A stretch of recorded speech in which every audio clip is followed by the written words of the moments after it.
Assalamualaikum warahmatullahi wabarakatuh.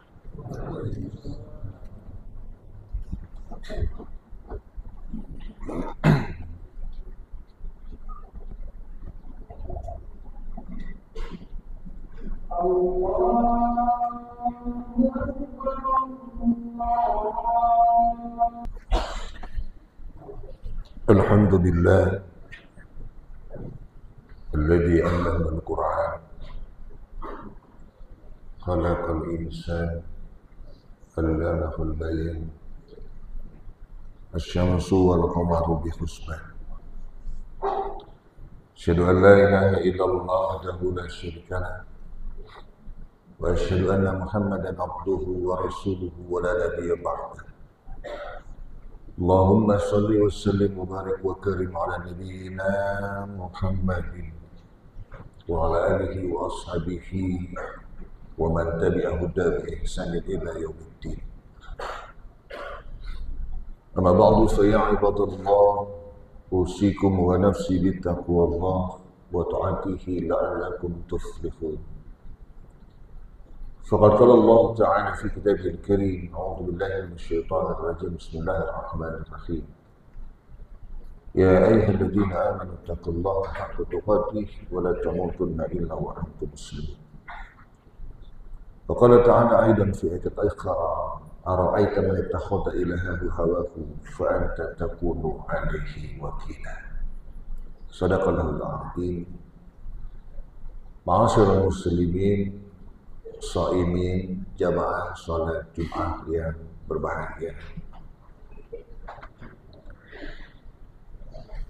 Dalam sebuah buku judulnya The Logical of Scientific, mengutip Nietzsche, seorang filosof positivism. Nietzsche ini, kalau bagi yang pernah belajar filsafat, pemikirannya sama dengan Auguste Comte, Immanuel Kant yang dikenal dengan Kantianis, Heidegger, Gadamer, Peter L. Berger, dan lain sebagainya. Dan Nietzsche adalah filosof Jerman yang ateis. Ateis itu tidak bertuhan. Ada ateis, ada antiteis. Kalau ateis tidak bertuhan, tapi kalau antiteis, anti Tuhan. Nah, dia ateis. Ada yang menarik dikutip dalam The Logical of Scientific, bahwa pada diri manusia, pada diri kita, melekat hakikat dan karakter pokok. Untuk apa? To be human as human. Dalam diri kita, kata Nietzsche yang ateis, yang humanism ini, dalam diri kita itu melekat tugas karakter hakikat to be human as human. Menjadikan diri kita yang manusia benar-benar sebagai manusia. Pertanyaan ontologisnya, dialektiknya berarti ada manusia yang tidak tahu tentang karakter dirinya sebagai manusia. Jamaah yang mulia,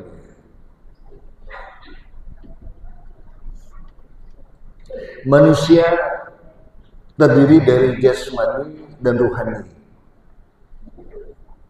Jasmani manusia terbuat dari tanah. Al-Quran banyak cerita itu. Falak tahu min tin, min sulalatin min tin. Bahwa kita secara jasmani dari tanah. Yang kedua, kita ada ruhani. Dari mana ruhani itu? Kalau lihat Sunan Abu Dawud, proses ciptaan manusia atau proses manusia dalam perut ibu itu ada 3 fase. Fase pertama nutfatan. Dalam Sunan Abu Dawud waktunya arba'una yawman, 40 hari.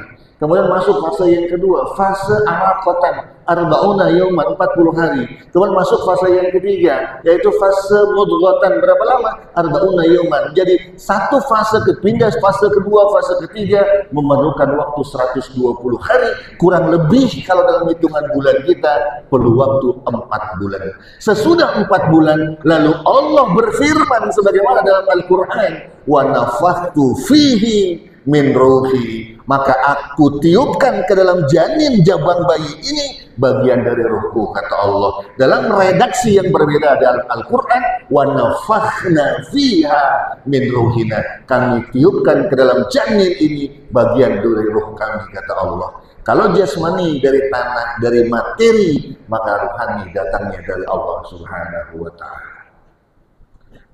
Tanah sifatnya materi, materi sifatnya sementara, kuluman alaiha fan. Maka jasmani sifatnya sementara, sementara ruhani datangnya dari Allah, dia tidak ada batasnya. Yang jadi persoalan, ketika ruhani yang tak terbatas, ketika ruhani yang datang dari Allah diletakkan, dimasukkan ke dalam jasmani yang serba terbatas, sebagaimana kita hari ini yang kita klaim diri kita sebagai manusia.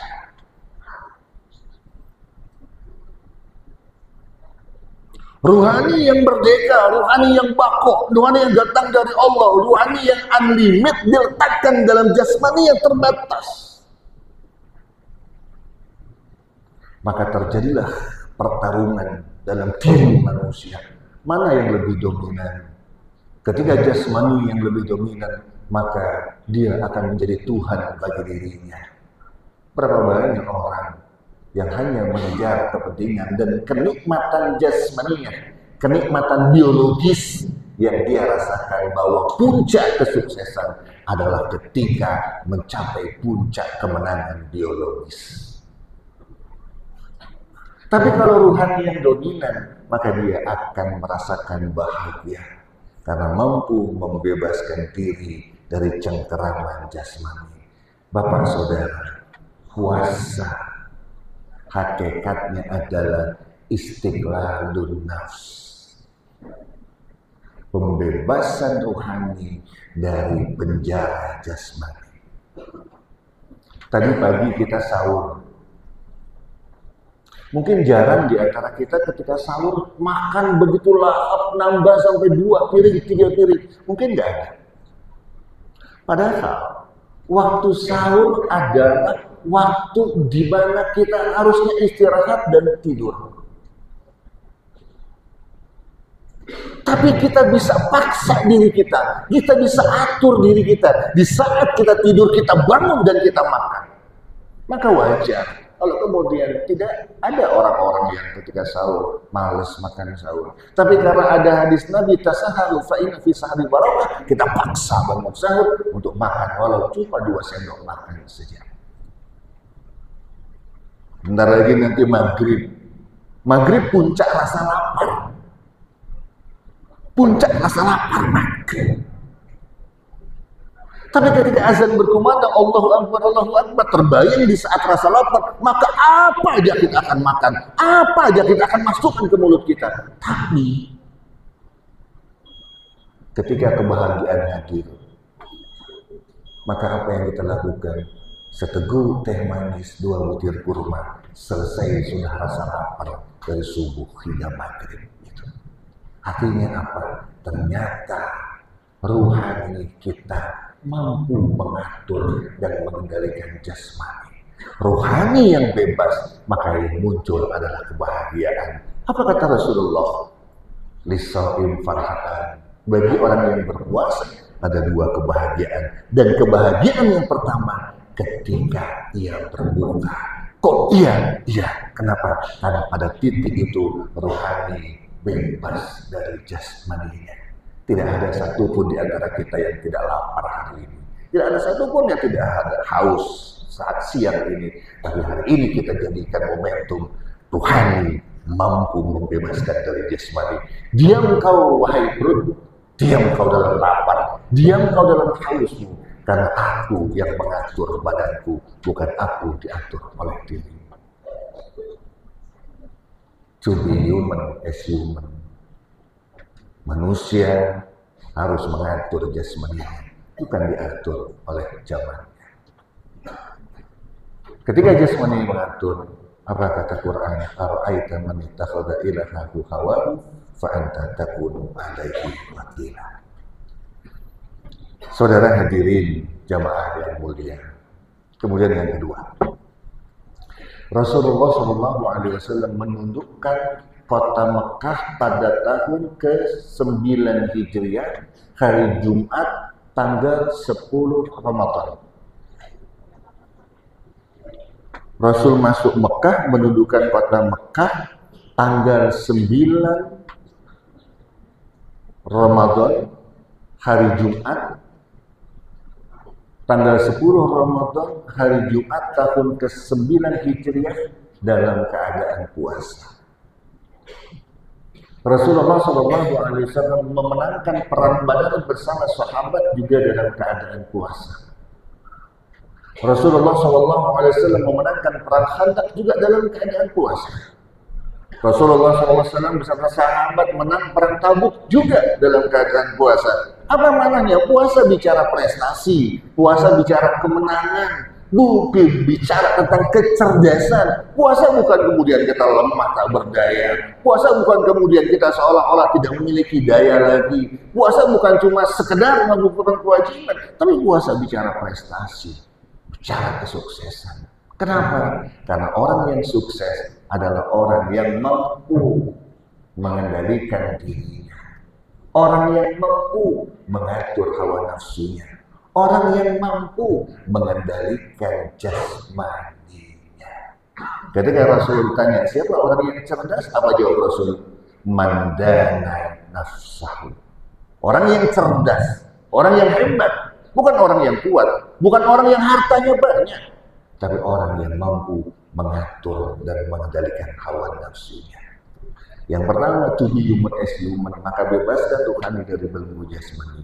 Yang kedua, to be human as human, maka kita harus punya tingkat kecerdasan ketika mampu mengatur jasmani kita. Yang ketiga,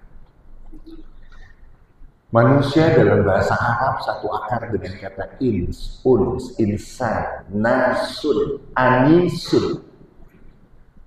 Maknanya jinak, maknanya toleran, maknanya sensitif, maknanya humanis, maknanya peka, maknanya penuh kasih sayang. Jadi to be human as human, kembalikan hakikat manusia, kembalikan fitrah manusia sebagai makhluk yang solider, makhluk yang toleran, makhluk yang penuh kasih sayang, makhluk yang paham betapa tidak menyenangkannya lapar, haus, dan berkesendirian. Saudara, nanti di akhir Ramadan ada kewajiban zakat fitrah. Bukan cuma sekedar 3,5 liter beras, tapi itu bukti bahwa kita kembali kepada hakikat dasar kita sebagai manusia. Insan, inasun, anisun, makhluk solider, makhluk yang tahu bahwa kita tidak bisa hidup bersendiri, kita memerlukan orang lain. Itulah hakikat gambaran seorang ateis, bahwa untuk menjadi manusia kita harus to be human as human. Ketika digali, ditarik dengan ajaran Islam, betapa luar biasanya dan dahsyatnya ibadah puasa kita. Masih ada 10 hari dengan hari ini. Yuk kita pahami kembali dasar-dasar filosofi dan pada syariat yang Allah berikan kepada kita. Ujung setiap syariat, istiqlalun nafs, membebaskan diri dari belenggu jasmani. Semoga Allah menerima segala amal ibadah kita dan menjadikan kita manusia-manusia terbaik yang mampu mengatur jasmaninya, mengendalikan jasmaninya dengan rohani yang memegang aturan rohani yang menjadi pilar rohani yang akan mengendalikan jasmani. Barakallahu li wa lakum fil Qur'an wa nafa'ani wa iyyakum fi ayati wa dhikril hakim. Wa taqabbala minkum tilawatahu innahu samii'un 'aliim. Qul qawlan astaghfirullaha li wa lakum wa lisa'il muslimin wal muslimat wal mu'minin wal mu'minat fastaghfiruhu innahu huwal ghafurur rahim.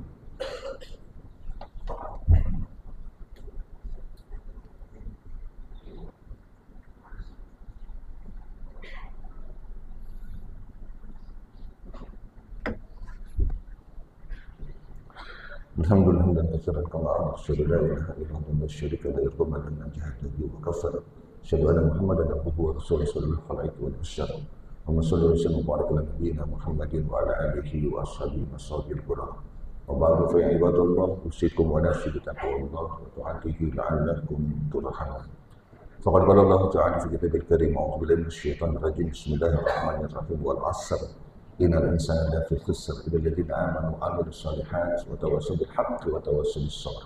وقال تعالى أيضا في آيات أخرى: إن الله وملائكته يصلون على النبي يا أيها الذين آمنوا صلوا عليه وسلموا تسليما. اللهم صل على محمد في الأولين والآخرين وسلم. قال الله تعالى عن كل صحابة رسول الله أجمعين: اللهم اغفر للمؤمنين والمؤمنات والمسلمين والمسلمات ويأمن والأموات إنك سميع قريب مجيب دعوة يا الله يا ربي يا قاضي الحاجة. اللهم إنا نسألك بمعاقل الإذن أرشد ومنتهى رحمة من كتابك واسمك الأعظم وجدك الأعلى وبكلماتك التامة. اللهم ربنا ظلمنا أنفسنا وإن لم تغفر لنا وترحمنا لنكون من الخاسرين. تب علينا إنك أنت التواب الرحيم. اللهم ربنا تقبل منا صلاتنا وسجودنا وركوعنا وصيامنا وقيامنا وتضرعنا وصيامنا وتضرعنا وتخشعنا وتعبدنا انك انت السميع العليم وتب علينا انك انت التواب الرحيم. ربنا لا تزغ قلوبنا بعد إذ هديتنا وهب لنا من لدنك رحمة انك انت الوهاب. ربنا آتنا في الدنيا حسنة في الآخرة حسنة وقنا عذاب النار. إلى عذاب النار إلى عذاب النار. الحمد لله رب العالمين. عباد الله إن الله يأمر بالعدل والإحسان وإيتاء ذي القربى وينهى عن الفحشاء والمنكر والبغي يعظكم لعلكم تذكرون. اذكروا واسألوا من فضلكم ولذكر الله أكبر.